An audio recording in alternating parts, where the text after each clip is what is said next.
du bloc libéral. Monsieur Aliouba, je m'excuse. Je l'appelle Diallo aujourd'hui parce que je sais qu'il doit devenir Diallo. D'accord. Monsieur Ba, hein? Bonjour Monsieur Ba, comment allez-vous hein? Bonjour, je vais très bien. Et chez vous? Ça va très très bien. Alors nous allons aller très rapidement. Enchanté de faire votre connaissance. Les militants donc de votre parti ne tarissent pas du tout d'éloges à votre égard.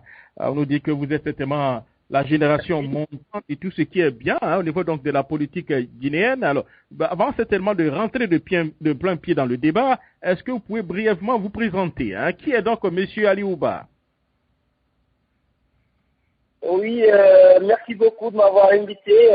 C'est Mamadou Aliouba. Je suis né en 1984 à l'AB. Je suis titulaire d'un master en finance de l'économie, de l'université Kofi Annan de Guinée. Voilà. Et vous êtes par la même occasion le chargé de communication du Bloc libéral. C'est bien ça. Directeur de communication du Bloc libéral et membre du bureau exécutif national. D'accord, voilà. Alors, vous vous appelez Ba, hein, le plus souvent, hein, quand on s'appelle déjà Ba, Diallo, So ou Li, hein, on a tendance certainement à supporter un peu l'UFDG. Pourquoi vous avez décidé donc d'apporter votre soutien au Bloc libéral? Non, moi je ne suis pas d'accord d'ailleurs quand on me dit que quand on est Diallo ou Ba, qu'on supporte l'UFDG. Moi, je pense qu'on est en politique par rapport à une vision, par rapport à des valeurs auxquelles on croit, par rapport aux principes pour lesquels on est prêt à se battre. Je crois que d'ailleurs, notre pays a toujours souffert de ça et il continue de souffrir. L'ethnostratégie a toujours été utilisée comme argument pour ceux qui n'ont pas réellement un projet de société pour la Guinée.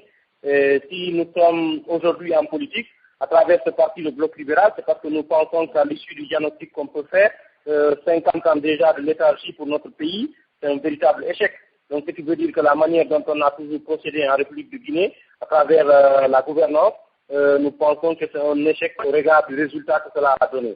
C'est pourquoi des Guinéens se sont retrouvés pour créer un autre parti politique afin d'incarner une véritable rupture en impulsant une nouvelle dynamique pour s'inscrire dans une logique d'avenir avec beaucoup plus de sérénité. Avec beaucoup plus de sérénité. Ah, voilà. Alors, est-ce qu'aujourd'hui, vous avez l'impression que le message du Bloc libéral, ce message passe? Est-ce que la population perçoit votre message? Oui, bien entendu, la population perçoit notre message. Déjà, nous n'avons pas plus de 6 mois d'existence officielle parce que l'agrément du Bloc libéral ne date pas de plus de 6 mois. Déjà, nous gagnons du terrain ici en Guinée et d'ailleurs aux États-Unis parce que nous avons les échos de ce qui se passe là-bas, en Europe aussi. Donc le Bloc libéral, sa vision, le projet de société est régulièrement déroulé. Nous avons des particularités qui font qu'aujourd'hui les Guinéens sont très enthousiastes autour de ce que nous leur proposons comme vision. C'est vrai qu'il y a du chemin à faire, mais les Guinéens nous comprennent dans une large majorité. Pour un parti qui vient de naître, nous sommes le dernier parti à avoir obtenu son agrément à l'État de Guinée. Je crois que à ce rythme-là, au bout de quelques années, le Bloc libéral s'imposera comme étant l'une des formations politiques les plus importantes en Guinée. Une des formations politiques les plus importantes, là, selon vous. Hein. Mais ces derniers temps, on a l'impression, on ne comprend pas bien la position un peu de votre parti. Hein. On a l'impression que vous voulez l'argent et puis l'argent du beurre. Tantôt, on vous voit du côté donc de l'opposition manifester, hein, demander donc le dialogue direct avec l'opposition, avec le parti au pouvoir. Vous obtenez ce dialogue et puis vous boycottez, vous comprenez? Hein? Alors, dans la presse, vous faites passer certainement un communiqué. Et bon, beaucoup de Guinéens ne comprennent pas exactement hein, votre position. Pourquoi avez-vous quitté certainement la table des négociations?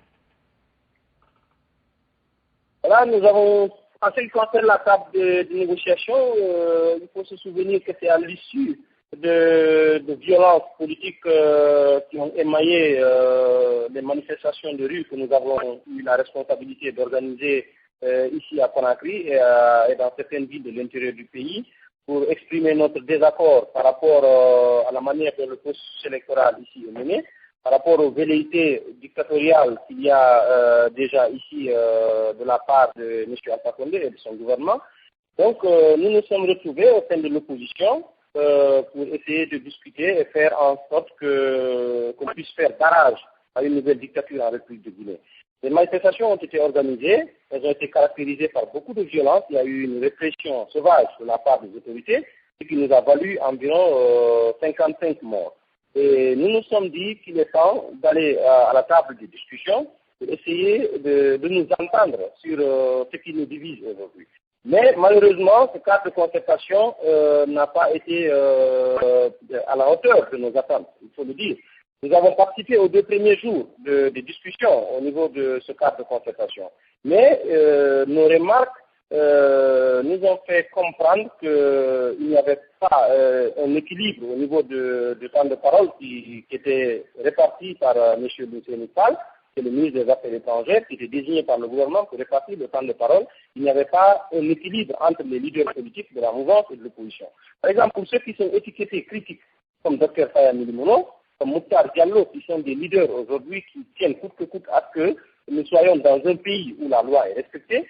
Nous pensons que la loi n'est pas un encombrement. Il ne faudrait pas qu'on trouve un consensus à la place de nos textes de loi. Et ces personnes sont étiquetées extrémistes aujourd'hui, à tort d'ailleurs.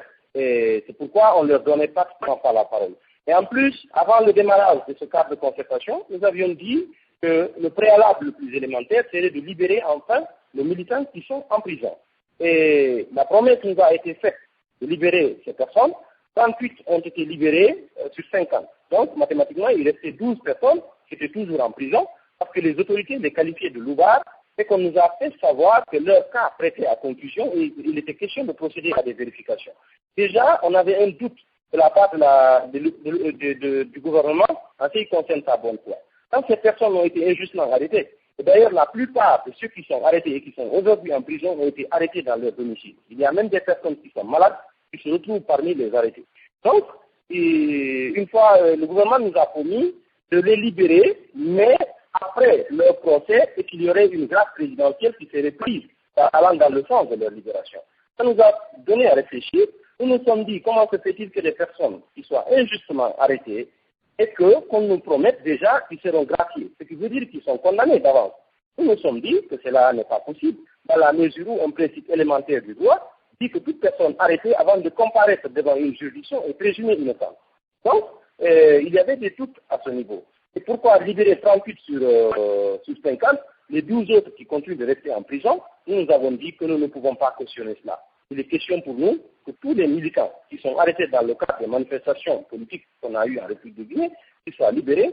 C'est quelque chose qui est très élémentaire si nous avions affaire à une autorité qui veut aller à l'apaisement, une autorité qui veut faire en sorte que le dialogue puisse se passer dans la sérénité. Voilà les 2 raisons fondamentales qui nous ont poussé à quitter le cadre de concertation.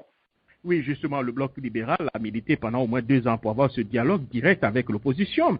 Vous avez expliqué un peu votre frustration par rapport un peu à la manière dont j'allais dire, la parole n'était pas donnée de façon, j'allais dire, équitable aux négociations. Et vous quittez la table des négociations alors que demain vous êtes appelé à diriger la Guinée. Point oui ou point non, vous allez boycotter, alors qu'il était beaucoup plus intéressant pour votre parti de rester et de demander, puisque de tout ce que vous avez obtenu jusqu'à maintenant, c'est par la lutte que vous l'avez obtenu. Pourquoi vous n'êtes pas resté à la table des négociations et demander la parole, faire en sorte qu'on vous écoute? Nous avions 2 choix.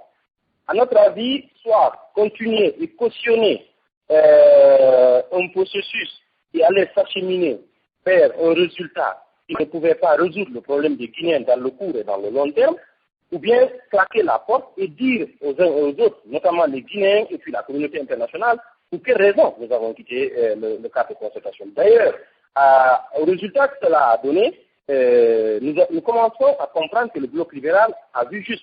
Parce que ce qui se passe aujourd'hui, il n'y a pas eu de conclusion pour le moment, selon les leaders de l'opposition ainsi que la mouvance qui ont participé à ce cadre de concertation. Mais des interrogations commencent à être posées de la part des uns et des autres. Quand chaque partie prenante à la crise, plutôt à la négociation, fait une interprétation de ce qui s'est passé, vous avez l'impression qu'ils n'étaient pas tous dans la même salle.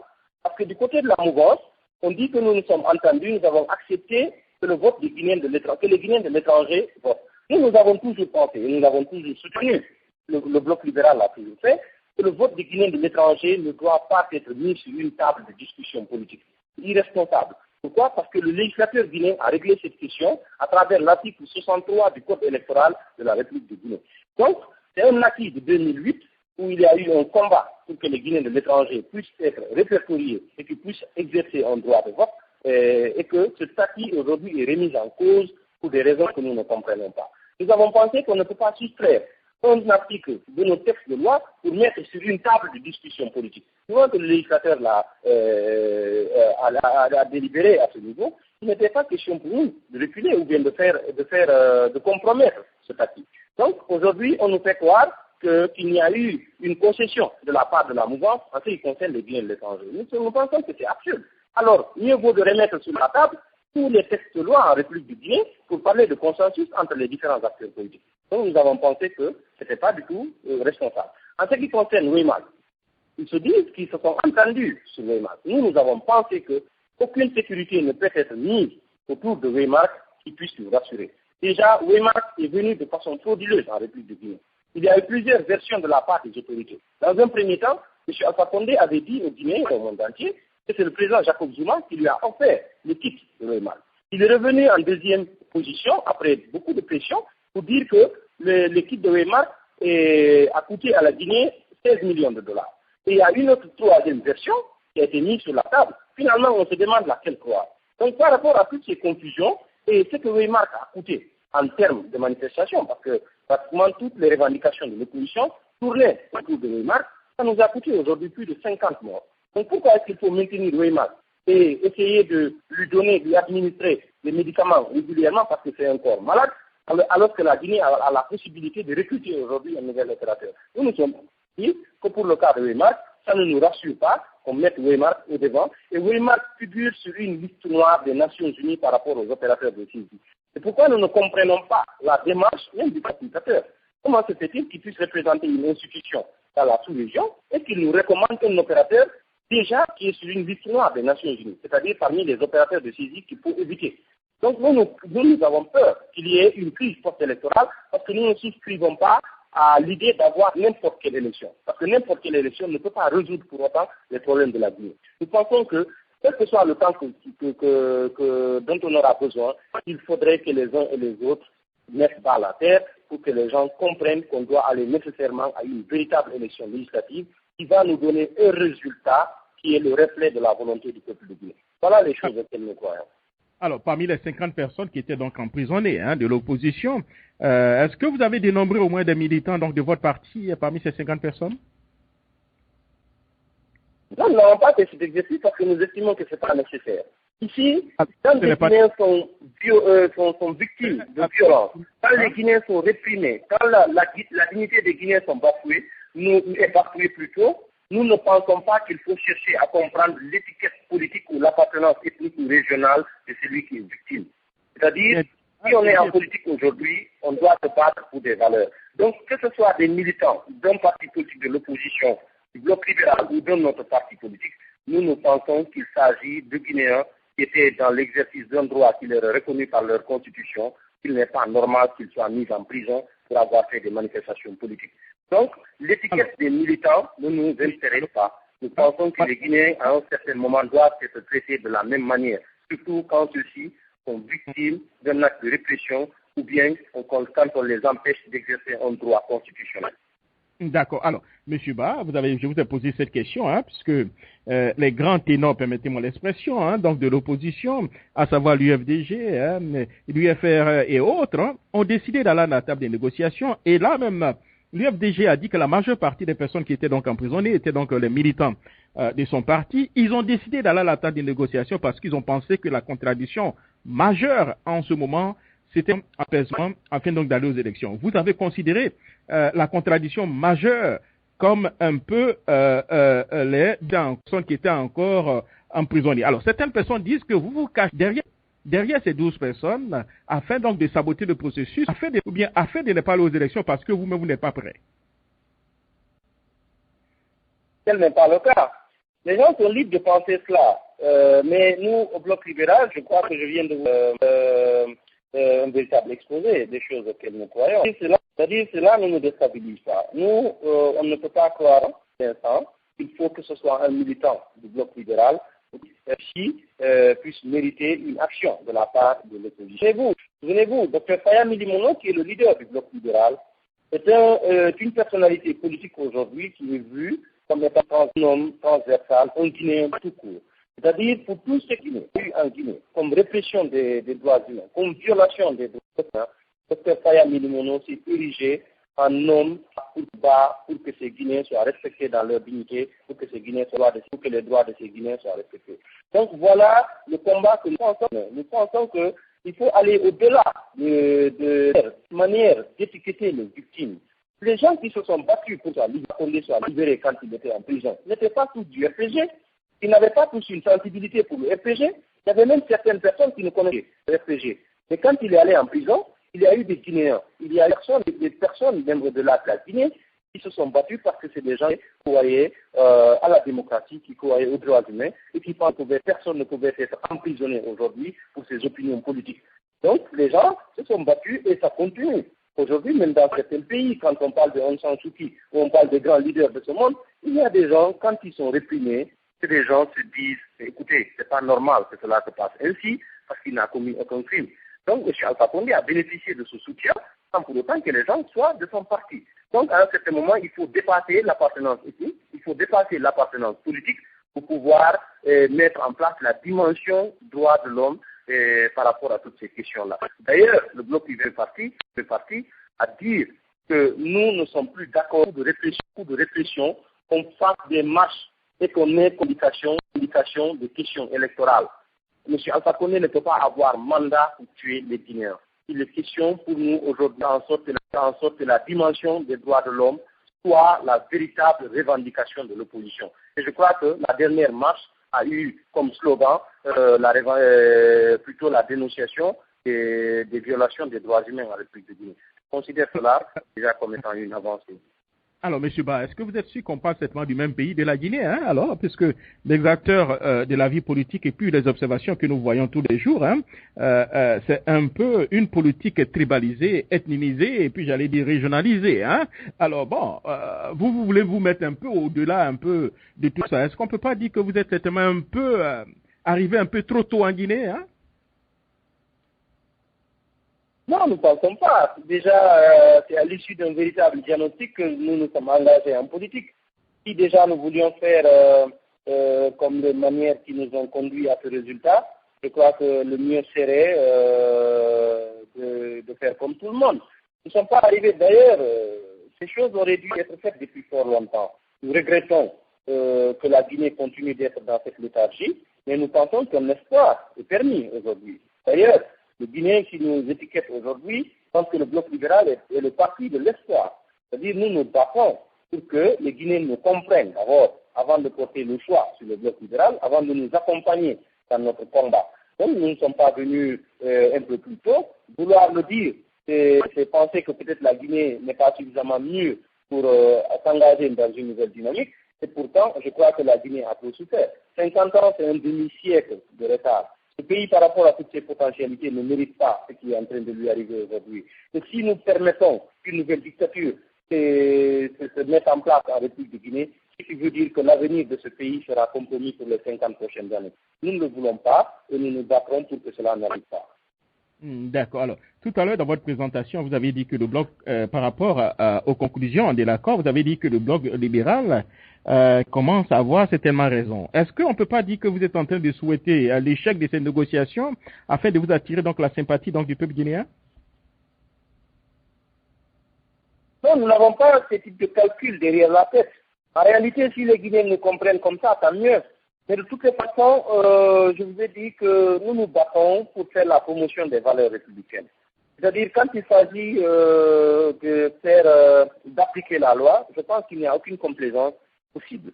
Le cas de Weymak est résolu, plutôt le cas de Guinée de l'étranger, je vous l'ai dit, est résolu par l'article 63 du Code électoral guinéen. Il y a eu beaucoup d'interprétations ici en République de Guinée. Les gens de mauvaise foi interprètent la loi en fonction de leurs intérêts ou de leurs avantages. C'est ce que nous déplorons.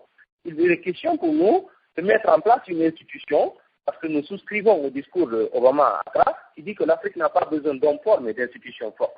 Et ça va commencer par l'Assemblée nationale. Parce que le véritable débat politique dans un pays se passe à l'Assemblée nationale, au Parlement. s'il n'y a pas une Assemblée nationale où il y a des véritables discussions, où le débat à un niveau très élevé, je pense que le pays n'a aucune chance de faire des avancées sur le plan politique et démocratique. Donc nous pensons qu'il est important de mettre en place une véritable Assemblée nationale qui va refléter l'architecture politique de notre pays afin que la Guinée puisse avancer. Déjà, avoir M. Alpha Condé avec des velléités d'avoir une Assemblée nationale avec une majorité absolue. Partout dans ce monde, si vous prenez un dirigeant qui a l'intention d'avoir une majorité absolue dans une Assemblée nationale, il a des tentations dictatoriales. Sinon, aujourd'hui, il est plus élégant, d'ailleurs, pour un responsable politique, d'avoir une majorité relative qui lui permettra de faire des compromis afin de faire étalage de son habilité politique pour que les uns et les autres acceptent à un certain moment de se mettre ensemble et pour que le débat politique soit contradictoire. Parce que quand il n'est pas contradictoire dans un pays, c'est que tout le monde peut se tromper de la même manière. Le cas malien devait nous édifier. Au Mali, on nous a donné l'impression qu'on a une véritable démocratie au Mali. Étant donné que tous les acteurs politiques maliens se sont retrouvés autour du pouvoir, il n'y avait pas de contradiction et le Mali a sombré devant tout le monde et ils n'avaient que leurs yeux pour pleurer. Pour le monde entier, pour ceux qui ne connaissent pas, sont étonnés que le Mali aujourd'hui soit dans cette situation. Étant donné qu'on l'a vu venir, il y a des spécialistes qui ont fait des analyses allant dans ce sens. Donc on ne voudrait pas que la Guinée se replonge dans les erreurs du passé pour que l'avenir de ce pays soit encore compromis pour les prochaines années. Alors, par rapport à ces négociations, vous étiez contre un peu la forme, hein?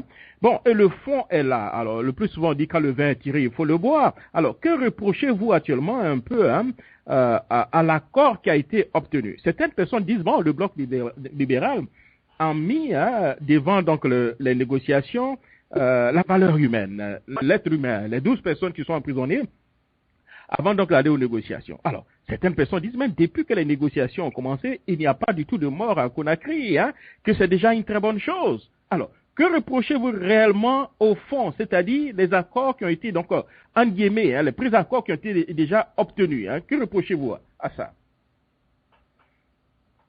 Ok, déjà, pour le premier point, au niveau de ce qu'ils ont appelé avancé, il y a eu ce qu'ils appellent un acquis. C'est-à-dire, on dit que Lumseni Camara est parti. Lumseni Camara est parti, mais Bakary Fofana est venu. Bakary est pire que Lumseni Camara. La façon dont la CENI est aujourd'hui est plus déplorable qu'au moment où Lumseni était là. Il ne sert à rien, c'est-à-dire qu'il ne faudrait pas que les débats tournent autour des personnes. Donc, Bakary Fofana est venu à la place de Lumseni. En réalité, on ne peut pas considérer ça comme des avancées parce que c'est un pas en avant, 10 pas en arrière. Le cas de la CENI, on dit que la CENI est recomposée.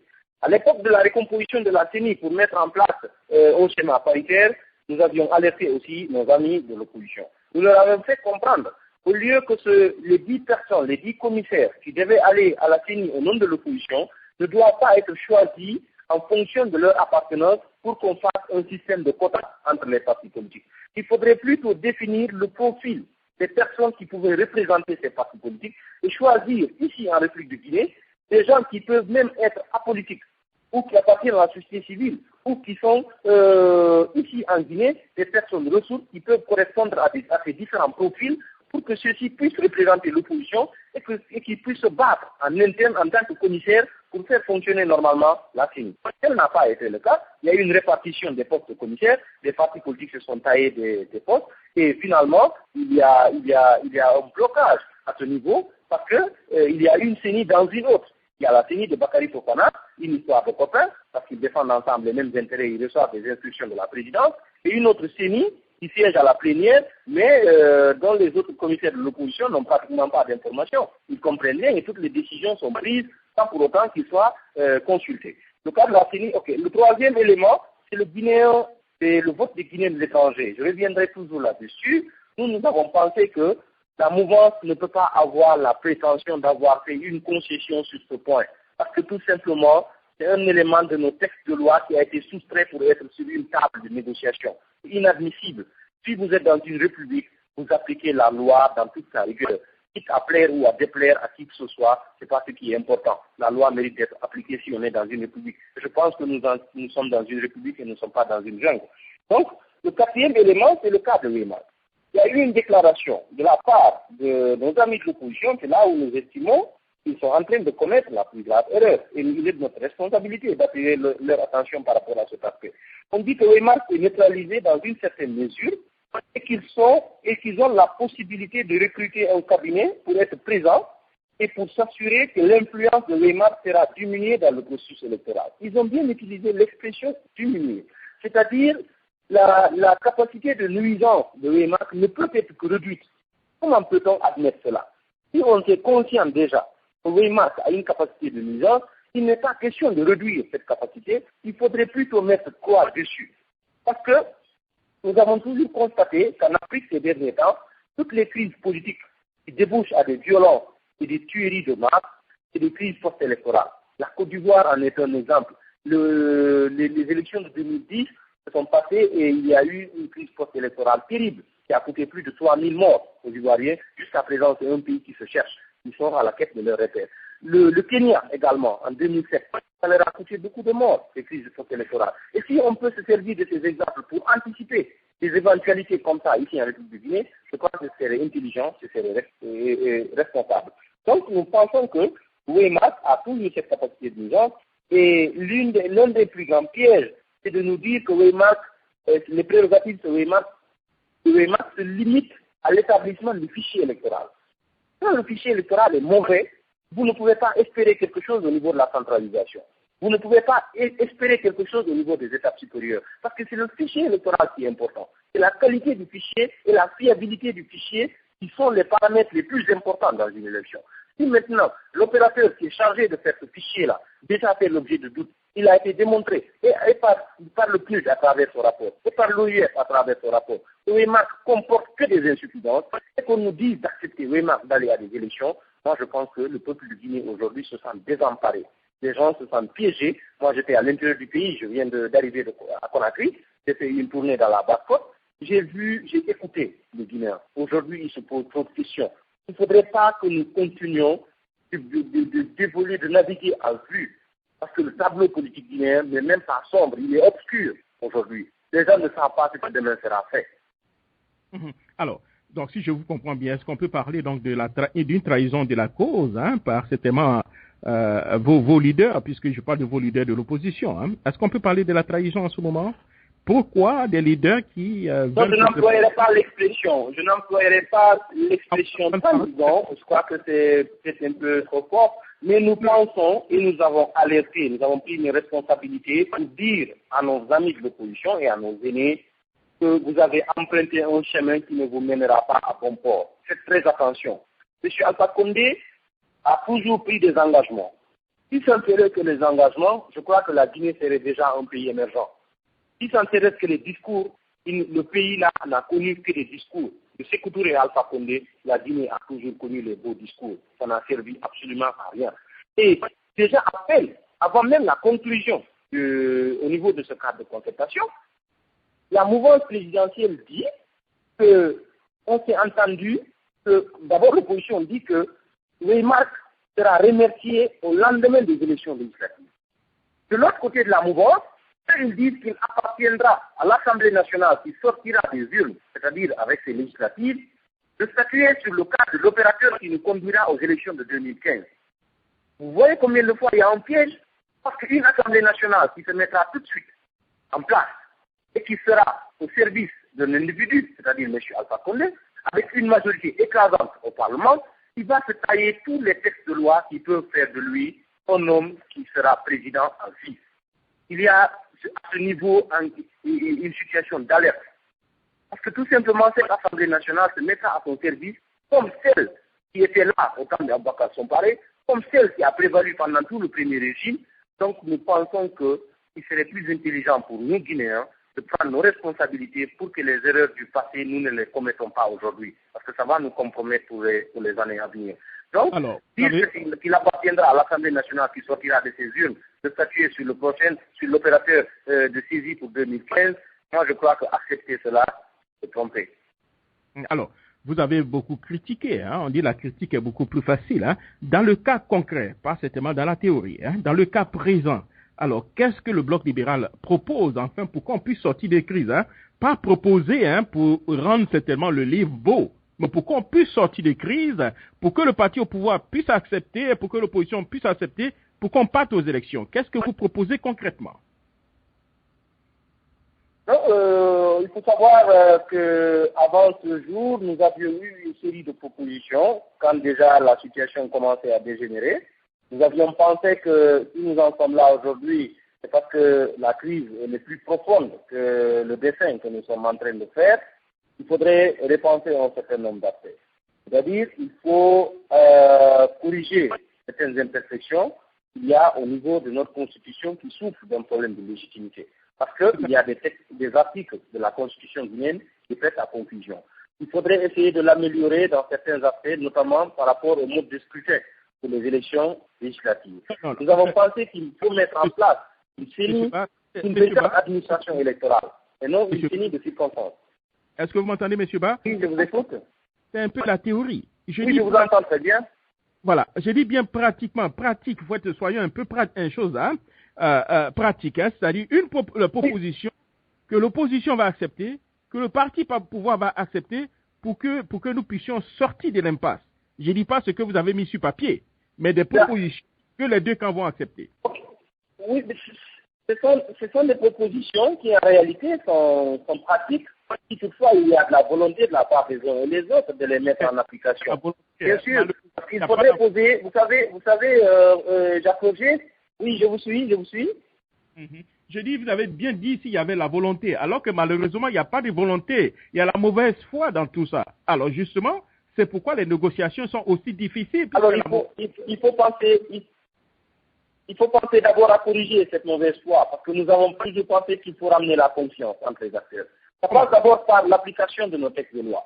Si déjà on en faisait notre priorité, je crois qu'on aurait avancé. Si les Guinéens se mettaient d'accord qu'il faut appliquer la loi et non de chercher à faire des compromis à ce niveau, je crois qu'on allait se retrouver avec seulement deux éléments sur la table de discussion, c'est-à-dire le fonctionnement de la CENI et le programme des élections. Weymark et les Guinéens de l'étranger, c'est des problèmes qui sont déjà tranchés. Nous pensons au bloc libéral qu'il faut d'abord que Weymark soit éliminé du circuit. Il ne faudrait pas que Weymark nous amène à des élections parce que ça va nous causer des problèmes. C'est-à-dire avoir n'importe quelle élection aujourd'hui en Guinée ne garantit pas que la Guinée sortira de l'ornière après ces élections. C'est plutôt d'autres problèmes qui vont se rajouter à ceux qui existent maintenant et la situation sera incontrôlable. C'est ce que nous ne voulons pas. Donc, s'il y a une proposition concrète qu'on veut faire et qu'on se mette d'accord d'appliquer nos textes de loi. Si une opposition demande cela, je crois que c'est responsable. D'ailleurs, à un certain moment, si la mouvance, si le gouvernement avait pris suffisamment ses responsabilités et que l'administration allait observer une certaine neutralité par rapport aux acteurs politiques, je crois qu'on n'en serait pas arrivé là. Donc, on ne demande plus simplement qu'on applique la loi guinéenne par rapport à l'opérateur de saisie et par rapport au cas des Guinéens de l'étranger et qu'on arrête de faire de ça des objets de discussion politique pour que les uns et les autres parlent de concession à ce niveau. Donc, je crois que concrètement, on peut se débarrasser de Weymark, lancer un nouvel appel d'offres international qui peut nous permettre d'avoir un opérateur qui va faire le travail de façon convenable afin de rassurer les uns et les autres qu'on peut aller à des élections et que les résultats seront véritablement le reflet de la volonté du peuple de Guinée. Moi, je crois que c'est quelque chose qui est concret. Le programme des élections, on peut essayer de dynamiser la CENI, faire en sorte qu'elle fonctionne normalement parce que la CENI, il faut le savoir aussi, que la CENI fonctionne en violation des dispositions de son règlement intérieur et du code électoral. C'est ce qui se fait régulièrement. Je vous ai parlé de deux CENI, une CENI dans une autre. Donc, quand les institutions peuvent fonctionner en fonction des textes qui les régissent, je crois qu'on aurait déjà avancé. Alors, M. Ba, vous avez parlé d'être concret. Entre concret et la pratique, il y a vraiment un véritable fossé, ce que vous êtes en train de dire. Vous avez énuméré beaucoup de points. Vraiment, tous ces points que vous avez énumérés, c'est pratiquement ce que les autres aussi ont énuméré. Mais j'ai bien dit pratiquement sur le terrain. Des propositions que le parti au pouvoir va accepter et que l'opposition va accepter. Vous avez certainement expliqué ce que vous auriez voulu qu'on fasse, alors que sur le terrain, ce n'est pas le cas. Le président Alpha Condé a été clair qu'il ira aux élections avec Weymark. Vous dites qu'on ne peut pas aller aux élections avec Weymark. Alors, nous ne sommes pas du tout sortis pratiquement, j'allais dire, un peu donc, de cette crise, si on s'en tient à vos propositions. Mais écoutez, nous ne pouvons pas avoir la prétention de vous dire qu'on peut faire des propositions qui peuvent être acceptées et par la mouvance et par l'opposition. Ce que nous pouvons faire, c'est de formuler des propositions concrètes et applicables. quitte à savoir maintenant si les uns et les autres veulent les appliquer. C'est-à-dire nous ne faisons pas une prophétie pour dire aux uns et aux autres que vous les acceptez, vous n'avez pas le choix. Parce que nous sommes dans un pays où aujourd'hui l'architecture politique est faite de telle sorte que les uns et les autres ne veulent même pas se regarder dans les yeux. Ils ne veulent même pas se voir. Il y a une certaine animosité entre les acteurs de la mouvance et ceux de l'opposition. Donc, s'il faut faire une proposition qui peut être acceptée par tout le monde, moi je crois qu'il faudrait d'abord rétablir la confiance, il faut corriger un certain nombre d'imperfections par rapport aux questions de réconciliation nationale. Moi je crois que c'est un travail de longue haleine. Mais si nous avions au moins un président de la République suffisamment responsable pour ne pas faire ce type de déclaration dont vous venez de faire allusion, pour dire que je n'irai qu'avec Weymark, étant donné que Weymark est dans l'illégalité, moi je crois qu'on aurait beaucoup à gagner en ayant un véritable leadership, quelqu'un qui veut avoir un discours mobilisateur, quelqu'un qui peut se mettre au-dessus de la mêlée, parce que jusqu'à présent, M. Alpha Condé est dans le costume d'un leader de parti politique, il n'est pas dans le costume d'un président de la République. Tous ceux qui l'ont connu se posent beaucoup de questions. Peut-être le fait d'avoir passé 40 ans dans l'opposition comme il le revendique régulièrement, je crois qu'il n'arrive pas à se débarrasser de ce réflexe-là, et le costume du président de la République lui est peut-être un peu étroit. Sinon, il devait se mettre au-dessus de la mêlée pour mettre les uns et les autres d'accord sur les questions les plus essentielles. Mais ce n'est pas ce que nous voyons. Il fait des déclarations ici en Guinée, il en fait d'autres en Europe ou partout où il va. Donc, ça se prête à confusion. C'est pourquoi les gens n'ont plus confiance en ces déclarations et on se dit que du côté de la mouvance, tout ce qui se signe de ce côté-là peut faire l'objet d'interprétations diverses en fonction des intérêts des uns et des autres. C'est à ce jeu que Laurent Gbagbo se prêtait en Côte d'Ivoire. Donc, je crois que la politique politicienne ne peut pas faire avancer un État. Aujourd'hui, si on veut faire de la politique, il faut aller aux choses concrètes. Il faut plutôt se soucier de ce qui peut faire avancer le pays. Malheureusement, ce n'est pas ce que nous voyons. Mais le bloc libéral mène son combat. Nous formulons régulièrement des propositions. Et ces propositions, certains en tiennent compte, d'autres n'en tiennent pas compte. Il leur appartient, ils ont le droit de faire ce qu'ils en veulent. Alors, comment vous pouvez jouer ce rôle de catalyseur, j'allais dire, ou bien de ciment, afin donc de faire accepter vos idées, quand vous-même, dans la salle, vous l'avez dit tout à l'heure, dans la salle des négociations, on ne vous donne pas la parole, on ne vous écoute pas. Alors, comment vous pouvez jouer ce rôle-là? Oui, justement, voilà maintenant un des grands handicaps. Il fallait plutôt se poser la question, pourquoi on ne nous donne pas la parole? Pourquoi est-ce qu'on ne tient pas compte de ce que nous avons à dire? Pourquoi nous avons le droit de dire ce que nous pensons. Nous passons par d'autres manières pour exprimer ce que nous ressentons et pour défendre notre ligne politique. Et nous faisons la promotion des valeurs auxquelles nous croyons. Donc, en tant que parti politique responsable, nous prenons les décisions qui vont dans le sens de la défense de l'intérêt général. Que si on ne nous donne pas un temps de parole, où il y a une certaine discrimination ou un problème d'équilibre au niveau de la répartition du temps de parole, il appartient à ceux qui la distribuent de répondre à ces questions. D'accord. Alors, merci beaucoup, Monsieur Ba. Nous allons prendre au moins peut-être 2 ou 3 ou 4 questions, puis certainement vous libérer. Ça a été une très, très, très bonne émission. Vous avez certainement moins donc de 30 ans. Vous faites partie donc de cette nouvelle génération qui pourra certainement apporter un plus à la Guinée, à vous entendre parler, la manière dont vous défendez votre parti avec les mots certainement justes.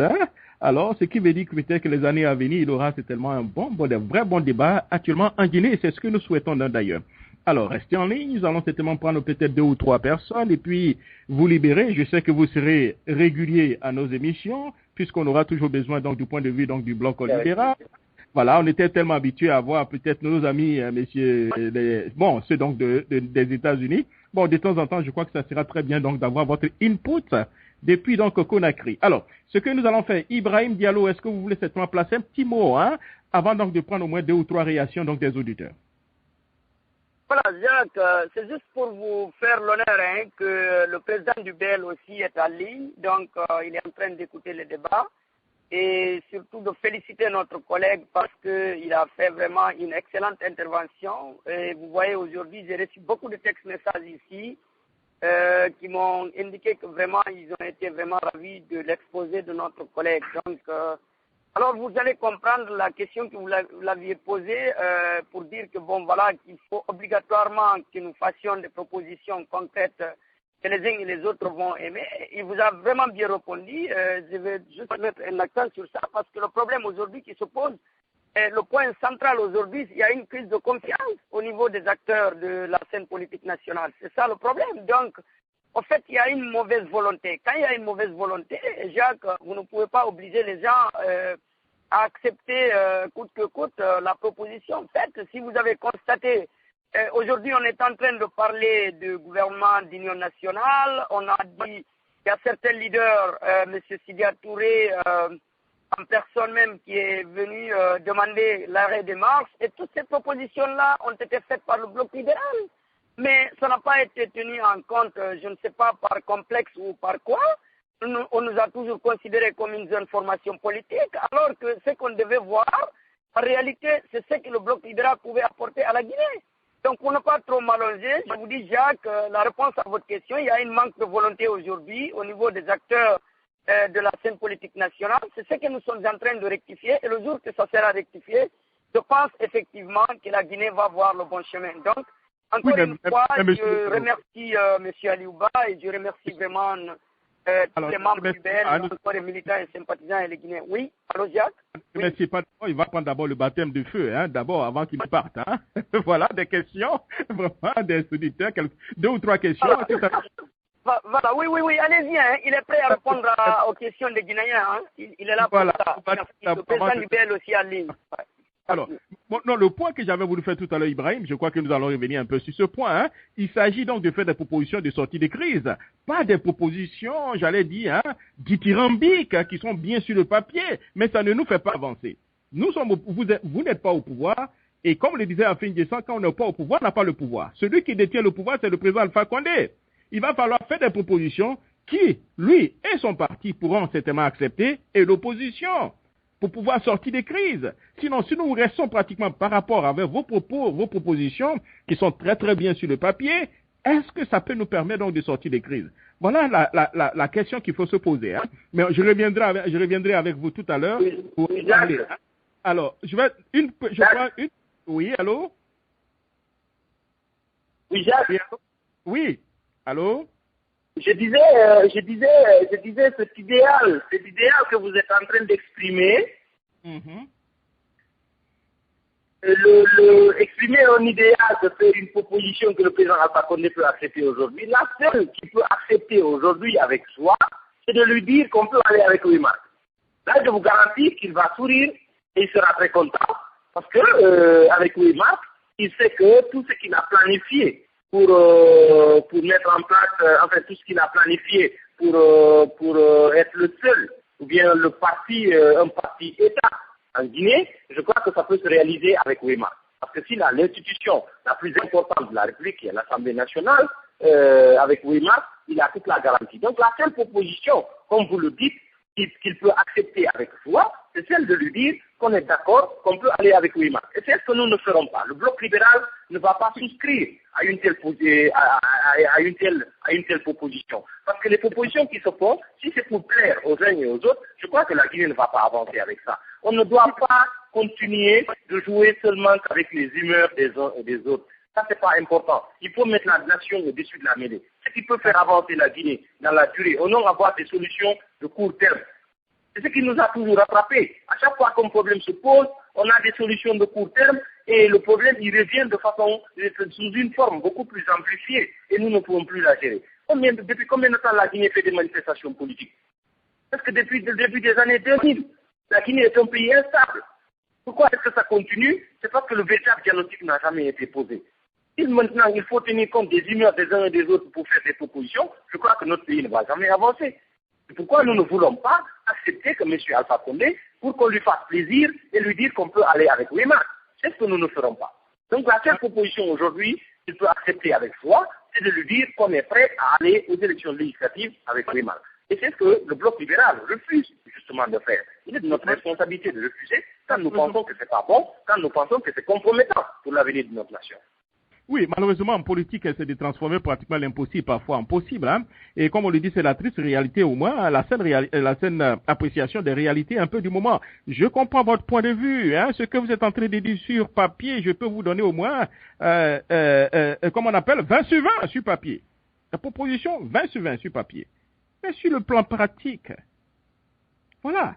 C'est-à-dire, si on s'en tient à votre proposition, on n'ira jamais aux élections en Guinée. Parce que le président Alpha Condé dit non. Non, pas du tout.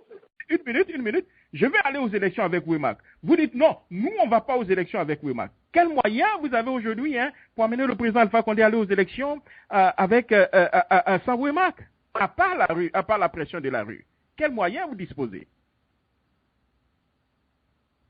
Et justement, cette pression de la rue, c'est ce qui nous a permis d'avoir ce dialogue.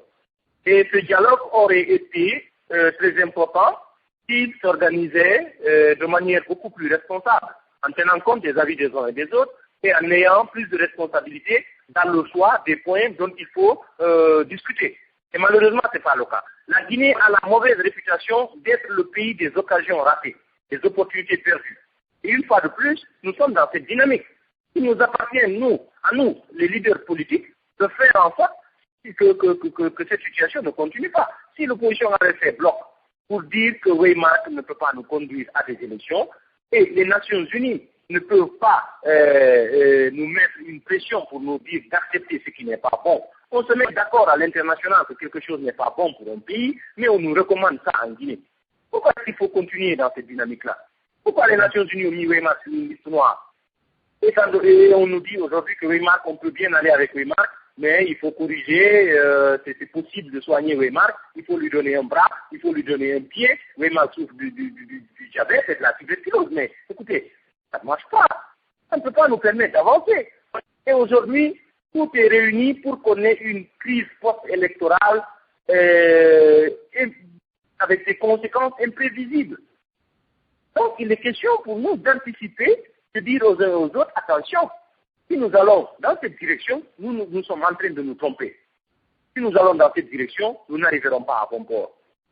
Et donc, je ne souhaite pas qu'on se retrouve quelques mois plus tard pour qu'on discute et qu'on dise, voilà, vous aviez parlé, vous avez alerté les uns et les autres, mais vous n'avez pas été écoutés.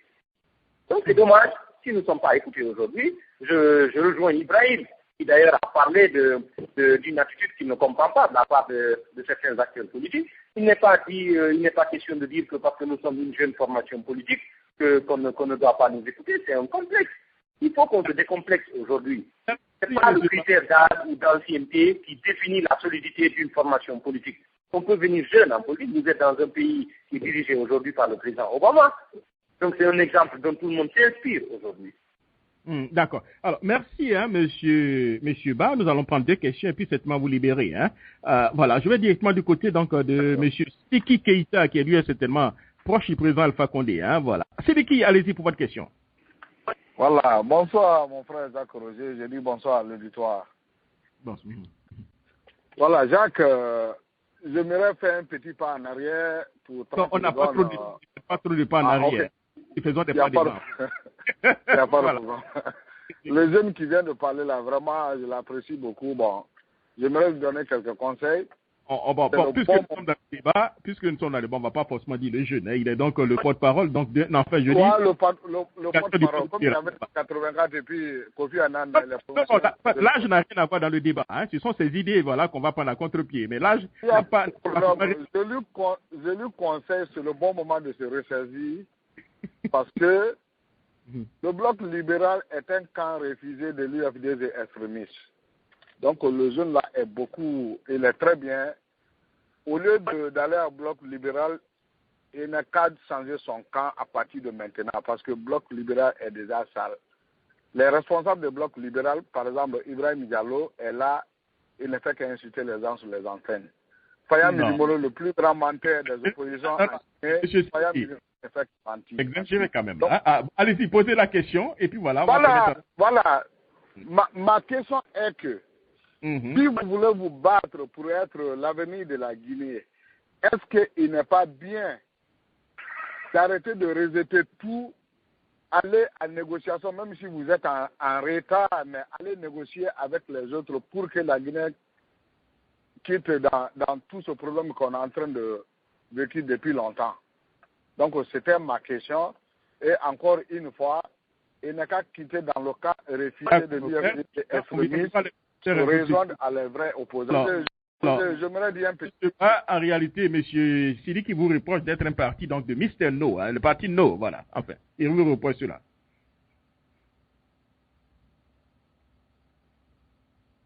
Allô, M. Ba?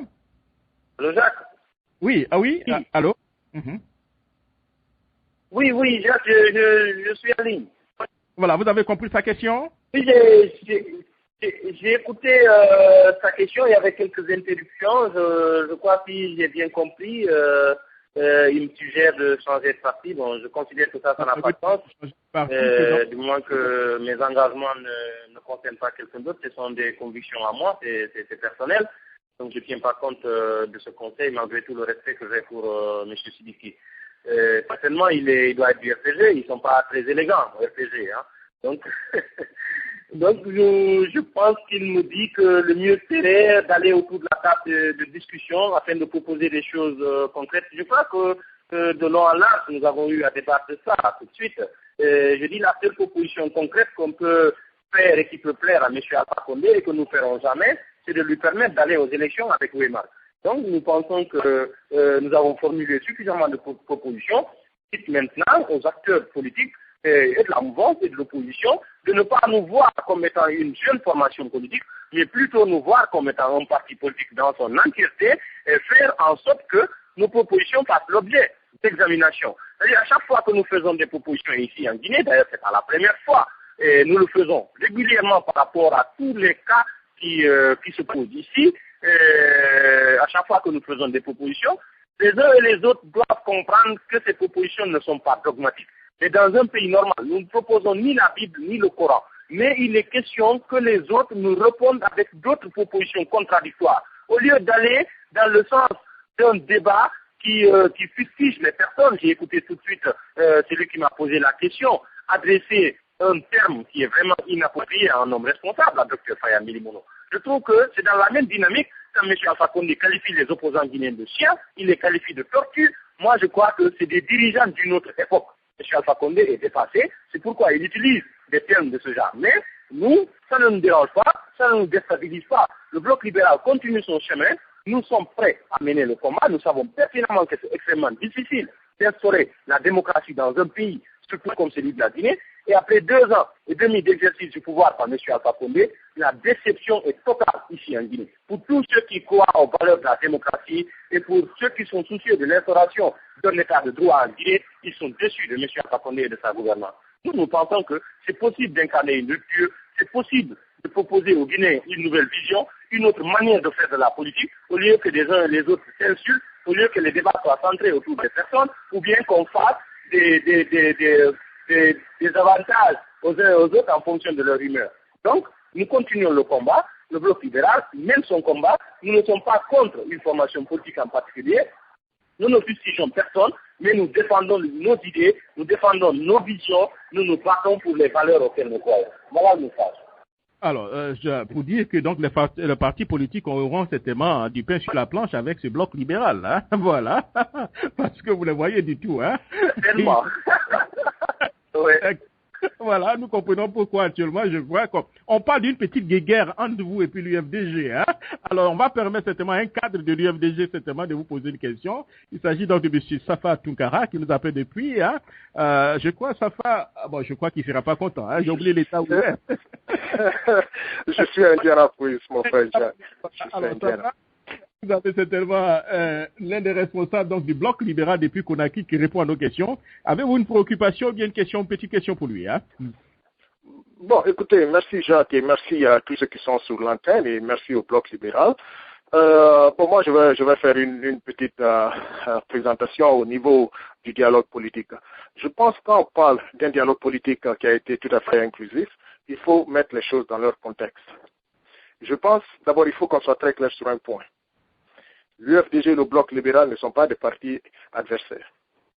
L'UFD et le bloc libéral ne sont pas aujourd'hui dans 2 cas différents. L'UFDG et le bloc libéral ne se contredisent pas sur les propositions faites. Mais peut-être c'est la méthodologie ou comment accéder aux résultats escomptés. Donc que ça soit clair. Il ne faut pas qu'on donne l'impression qu'il y a un camp au sein de l'opposition qui cherche à museler l'autre camp à cause de sa jeunesse, peut-être. Moi, je pense que ça n'est même pas un critère fondé. Il ne faut pas donner l'excuse soi-disant qu'un parti est jeune, un parti est plus âgé, ou bien ce qu'il faut voir, ce qui est important sont les idées innovatrices, les propositions sur la table, et qu'est-ce qui va sortir la Guinée de cette galère. Ça, c'est un. Et de deux, on parle de dialogue politique. Je pense pourquoi aujourd'hui, parce que ça fait longtemps, Jacques, j'écoute les interventions du Bloc libéral. Et moi, honnêtement, je pense que ce n'est pas aussi sérieux que ça. Mais ce que je comprends, ce qui frustre les gens le plus souvent, c'est quand ils disent que pendant le dialogue politique, ils n'ont pas été écoutés. J'ai appelé un responsable du parti ici. On parle tous les jours. Mais il faut qu'on soit très clair. Le Bloc libéral fait partie de l'opposition. D'accord. Mais à partir du moment qu'on se déclare observateur, c'est quoi le rôle d'un observateur dans un dialogue? Il s'assoit, il observe, il prend note et il tire les conséquences. Quand on a convoqué les leaders politiques, les deux camps, pour aller autour de la table de dialogue, le Bloc libéral, si je ne me trompe pas, s'est déclaré observateur. Et à partir du moment que tu te déclares observateur, je pense que tu renonces à ton droit de parole. Parce que l'opposition est venue avec un camp, soi-disant, nous sommes ensemble, mais l'opposition a déjà un porte-parole. Donc si pendant le dialogue, on demande au porte-parole ce qui s'est adressé au nom de l'opposition. Donc soit on est observateur, ou bien on est parti prenant à 100% de cette opposition qu'on appelle l'opposition républicaine. Je pense que c'est pour cela qu'il y a un peu de paradoxe à soulever, parce que c'est comme ça le contexte du dialogue. L'autre côté, quand il s'agit de propositions concrètes, surtout par rapport à Waymark, il faut qu'on soit très clair. Il y a deux revendications au niveau de Waymark. Il y a eu la revendication juridique, c'est-à-dire comment le code électoral a été bafoué pour recruter Waymark et Sabari, parce qu'il faut le dire ainsi, ce n'est pas Waymark, mais Sabari Waymark. Et de deux, il y a le côté technique, à travers les faiblesses. Mais il s'avère qu'aujourd'hui, aucun individu, aucun acteur politique ne peut faire une proposition concrète pour changer le don, c'est-à-dire comment renoncer, comment renvoyer Waymark sans passer par le dialogue. On a essayé les marches, ça n'a pas marché. Pour le pauvre Dr Faya, il a dit à plusieurs reprises qu'il allait porter plainte. UFDG a dit qu'on allait porter plainte. Et porter plainte à qui? À quelle justice? On a une justice boiteuse en Guinée. La justice ne va pas marcher. Alpha Condé ne va pas renoncer, il est intransigeant. Mon ami Quand Papa. vous sortez, il tue vos militants. Voilà. Donc, je ne veux pas être long. Comment ce que moi je demande à mes amis, j'ai une question simple. Allez-y. Je reprends la question à mon frère Jacques. Maintenant, parce que le dialogue n'est pas fini, hein. On est toujours en consultation et on attend les synthèses à partir des propositions faites. Maintenant, d'après vous, si on refuse Waymark aujourd'hui, quel autre recours? Parce que l'UFDG n'est pas prêt aujourd'hui à faire sortir les enfants pour qu'on les tue. Quelle base électorale allez-vous vous servir pour dire on va sortir pour faire les marches, ou bien comment allez-vous réclamer ces droits que peut-être l'opposition va vous joindre, mais quelle autre proposition autre que les marches vous avez en main pour qu'on sache quoi faire? Alors, Monsieur Ba, il est temps certainement donc de faire la démonstration de force avec vos militants. Hein. En somme, c'est ce que Monsieur Safa Toukara vous demande. Oui, j'ai très bien écouté mon ami et frère. D'abord, je suis d'accord avec dans un premier temps quand il dit que l'UFDG et le bloc libéral n'est pas en porte-à-faux. Il n'y a aucun conflit possible entre l'UFDG et le bloc libéral. Nous menons le même combat, au même titre que les autres partis politiques. Mais il faut tenir compte du contexte et de certaines données qui sont une réalité incontournable. C'est-à-dire, le bloc libéral a obtenu son agrément, il se trouvait que déjà les alliances étaient constituées. Et ce ne sont pas des alliances électorales, ce sont des alliances de circonstances. C'est-à-dire des alliances, des partis politiques se sont mis ensemble pour essayer de peser beaucoup plus lourd sur la balance afin qu'on tienne compte de leurs différentes revendications. Être de l'opposition républicaine en Guinée, les gens ont eu une définition erronée de l'expression. Parce qu'être de l'opposition républicaine, je crois que c'est se battre autour de certaines valeurs qui sont des valeurs républicaines. Nous avons la même position politique que tous les autres partis qui sont aujourd'hui de l'opposition. Donc il n'y a aucune confusion possible à ce niveau. Ce n'est pas parce que le bloc libéral n'appartient pas à une alliance que le bloc libéral n'est pas un parti d'opposition. Nous sommes un parti d'opposition et nous ne sommes pas observateurs. Le bloc libéral participe à toutes les activités qui sont organisées par l'opposition, que ce soit au niveau des prises de décision ou bien d'élaboration d'idées par rapport aux stratégies suivant laquelle on peut contraindre le gouvernement et les autorités à nous permettre d'avoir des élections crédibles, nous sommes à l'avant-garde de ce combat. Il y a même des personnes qui sont indépendantes, qui se battent auprès de nous, telles que Thierno Monenembo et d'autres personnes qui n'appartiennent pas à des partis politiques ici en Guinée. Donc il n'est pas question d'étiqueter les uns et les autres pour qu'ils aient des droits de se faire appeler parti politique de l'opposition. Donc une fois de plus, nous ne sommes pas en guerre avec un parti politique de l'opposition. Nous avons un focus, nous avons un adversaire commun, la mouvance présidentielle et le gouvernement qui fait preuve de partialité.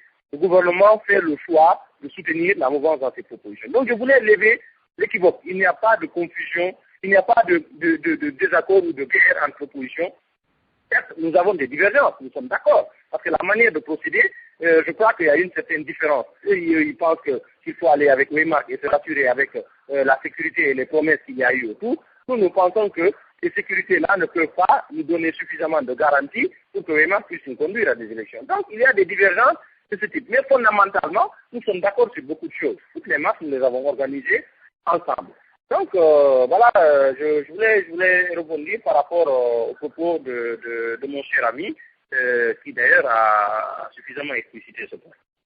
Voilà, on va parler. Mais il y a une nuance quelque part, même quand on parle de l'alliance. Mon frère, je m'excuse de vous interrompre.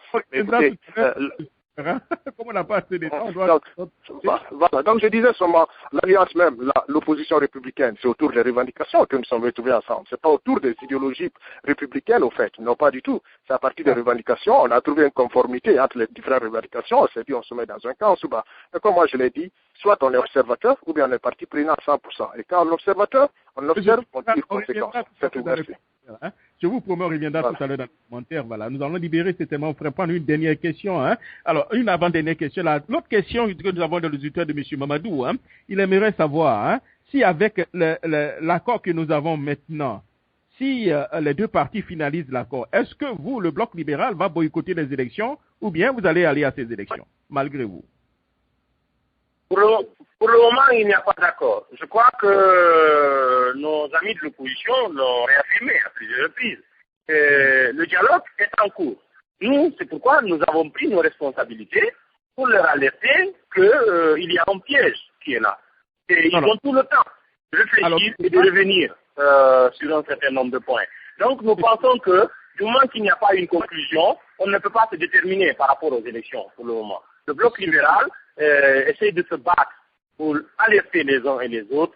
Il y a plusieurs pièges et que M. Alpha Condé a cette allure. Si on lui permet d'aller avec Waymark aux élections législatives, il va se tailler une majorité absolue à l'Assemblée nationale et cette Assemblée nationale se mettra à son service pour tripatouiller tous les textes de loi en République de Guinée et afin de tailler une constitution à sa mesure, un fichier électoral à sa mesure, pour qu'il soit réélu en 2015 au premier tour avec un suffrage à la soviétique. Donc c'est pourquoi nous pensons qu'il faut se battre pour que cela n'arrive pas.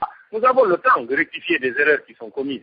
S'ils considèrent que déjà c'est un acquis au niveau du dialogue, nous pensons qu'ils ont tout le temps de revenir sur plusieurs aspects. Déjà, au début de l'émission, je vous parlais des interrogations qu'il y avait à ce niveau. Aujourd'hui, en Guinée, la CENI a proposé le 28 juillet pour la tenue des législatives.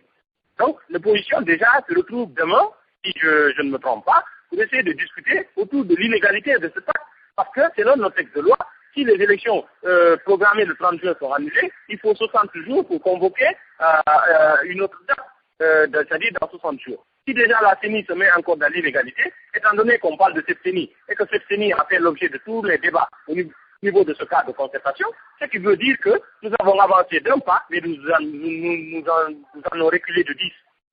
Donc, le temps nous est donné, le temps est donné aux acteurs de l'opposition pour pouvoir essayer de faire en sorte que ce piège qui nous est tendu en tant qu'acteurs de l'opposition, qu'on ne puisse pas tomber dedans. Parce que vouloir le faire, si on le fait aujourd'hui, nous le regrettons et nous le regretterons dans les prochaines années. Monsieur Ba, je crois que vous n'avez pas répondu à la question. Je vais poser la question de façon simple et puis donner une réponse oui ou non, s'il vous plaît. Alors, la question est très simple. Tel que les accords sont obtenus avec Waymark et puis avec les 10 conditions, si nous avons un accord final avec un chronogramme bien établi, est-ce que vous allez participer, vous allez aller aux élections, oui ou non? Donc pour le moment, je ne pourrais pas répondre à cette question par oui ou non, ce serait trop simple. Nous sommes une formation politique. Il ne m'appartient pas de prendre tout seul une telle décision. Je ne suis pas mandaté de prendre une décision de ce genre parce que ce sujet n'a pas été discuté au niveau des instances dirigeantes. Excusez-moi, je vais vous faire comprendre. Les instances dirigeantes du BL, si toutefois il y a un accord, il y a une conclusion, nous nous retrouverons pour tirer les leçons de ce qui a été considéré comme accord. Donc c'est une étape qui n'est pas, pour le moment, c'est une hypothèse que vous êtes en train d'avancer. Attendons que l'hypothèse pointe à l'horizon pour que le bloc libéral prenne ses responsabilités. Déjà, vous en serez informé au moins opportun. Mais il ne m'appartient pas tout seul d'engager le bloc libéral dans une position qui n'est pas issue des instances de décision du parti. Donc, vous n'excluez pas d'aller donc aux élections avec Wema. Vous n'excluez pas totalement. On peut aller, on peut ne pas aller. Pour le moment, il n'y a aucune réponse par oui ou non, une réponse si simple par rapport à une question d'enjeu majeur. Donc, on ne pourra pas vous répondre par une. Ce qui est sûr, c'est que l'opposition, c'est que le bloc libéral maintient sa position. Le message, il est clair, il est constant. Avec Weymark, nous n'avons aucune garantie d'avoir des élections libres et transparentes à République de Guinée. Avec Weymark, c'est une crise post-électorale parce qu'il y aura des contestations des résultats qui sortiront des urnes. Donc, nous, notre message, il est constant. Notre combat, il continue. Nous continuons de dire aux uns et aux autres, faites très attention. Il n'est pas exclu que le bloc libéral revienne sur la table de discussion. Par exemple, si nos amis de l'opposition comprennent tout de suite que le piège est là et qu'il faut revenir sur ce qu'ils considèrent comme étant acquis, le bloc libéral ne peut pas demander le dialogue et bouder par gaieté de cœur ce cadre de contestation. Ce qui est sûr, nous ne voulons pas cautionner quelque chose qui va compromettre une fois de plus l'avenir de la Guinée. Il est de notre responsabilité de faire en sorte que les Guinéens comprennent. Et nous le faisons au quotidien. Alors, la toute dernière question, en 30 secondes, on va combiner deux questions et puis vous allez répondre et puis votre mot de fin. Monsieur Touré, pas de commentaires, une question en 30 secondes. Et Monsieur Tuntourou, pas de commentaires, une question en 30 secondes et nous allons libérer notre invité. Allez-y, Monsieur Touré. Alors, Monsieur Touré, est-ce que vous nous entendez, hein? Alors, je pense que... Alors, je crois que nous allons tenter encore. Monsieur Touré, allez-y, rapidement. 30 secondes, pas de commentaires, une question. Oui, allez-y.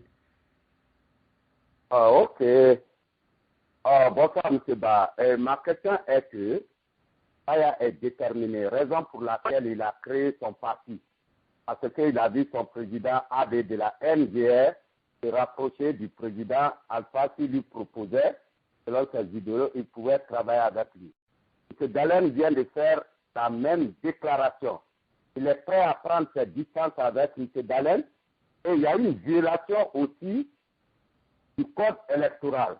Peut-on permettre les Guinéens d'étrangers, ceux qui ont voté en 2010, or que tous ceux qui ont adhéré à Bloc libéral ont voté contre de l'Alliance Cellule d'Allen et les refuser, pas recenser, pas de révision? Est-ce qu'il n'est pas temps maintenant, comme il a toujours envie de porter plainte, est-ce que ce n'est pas la vraie raison maintenant de porter une plainte pour ça? Parce qu'il y a une violation. Merci, M. Touré. Alors, M. Tourou, alors, l'opposition. Alors, M. Touré, j'ai pas fini. Quand la loi arrange l'opposition, on ne parle pas de ça. On n'a plus de temps, voilà. Alors, c'est quoi que c'était une petite faveur, hein? Alors, M. Toutourou, allez-y aussi en 30 secondes, on a une question, on reviendra dans les commentaires tout à l'heure. 30 secondes, M. Toutourou, pas de commentaires, s'il vous plaît. D'accord, pas de commentaires, Jacques Roger. Bonsoir. Bon, je voudrais poser la question à M. Ba. Je l'ai entendu tout à l'heure dire que lorsqu'on avait demandé de former la nouvelle CENI, qu'ils avaient suggéré à l'opposition de donner, non pas par quota, mais de trouver au moins 10 citoyens compétents qui n'appartiendraient à aucun parti politique, siéger au niveau de la CENI pour l'opposition. Est-ce que c'est ce qu'il a dit? Si oui, comment est-ce que lui, il voit cette faisabilité? Du moment que il est dit que la CENI doit être recomposée par rapport au paysage politique, c'est-à-dire 10 pour l'opposition et 10 pour la mouvance. Maintenant, dans les détails, s'il te plaît, remets-moi la parole, je vais essayer de disserter là-dessus parce que je ne pourrais pas argumenter avec lui, la conversation serait à sens unique. Et en deuxième volet, je dirais que je ne suis pas d'accord avec Safa Tounkara et Ibrahim Diallo, qui disent que... On reviendra tout à l'heure dans les commentaires, on reviendra tout à l'heure. D'accord. Alors voilà, Monsieur Ba, vous avez au moins les deux questions. Vous pouvez répondre et puis votre mot de fin. On aura certainement la possibilité de vous avoir une autre fois pour rentrer dans les détails. Hein. Allez-y, Monsieur Ba. Ok, bon, je n'ai pas dit que l'opposition devait choisir des Guinéens qui n'étaient pas des acteurs politiques. C'est-à-dire, au lieu que la répartition des 10 commissaires qui étaient dévolus à l'opposition à l'issue de l'accord de l'application de la parité au niveau de la CENI, nous avions dit aux acteurs de l'opposition qu'il faut définir simplement un profil. Un profil que ça veut dire des personnes qui peuvent correspondre à un certain nombre de critères, notamment de compétences et d'expérience par rapport à ce qui peut se passer à la CENI, aux questions électorales notamment, pour que ces personnes puissent représenter l'opposition. À un certain moment, on peut faire des appels à des gens qui ne sont pas forcément des politiques.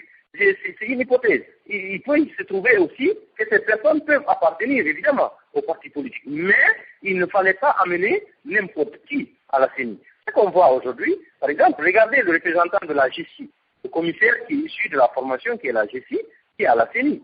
Déjà, celui-ci a rompu le lien entre lui et son leader parce que tout simplement, il est en train de voter aujourd'hui à l'avantage de la mouvance pour des raisons qu'on ne comprend pas. Il y a les uns et les autres qui disent que voilà, qui s'est fait acheter, mais je crois que la moralité de certains Guinéens mérite qu'on y mette le doute. Donc, si on avait des personnes qui sont beaucoup plus qualifiées pour représenter l'opposition en nombre de 10 au niveau de la CENI, en ce qui concerne la recomposition, je crois qu'on aurait évité certaines erreurs. De toutes les façons, de la part de la mouvance, on savait qu'il ne pouvait pas y avoir l'équilibre dans la mesure où les représentants de l'administration n'allaient pas observer la neutralité qui est dévolue à l'administration selon les textes de loi en République de Guinée. Donc l'administration a toujours été partisane ici, donc il allait y avoir forcément un déséquilibre.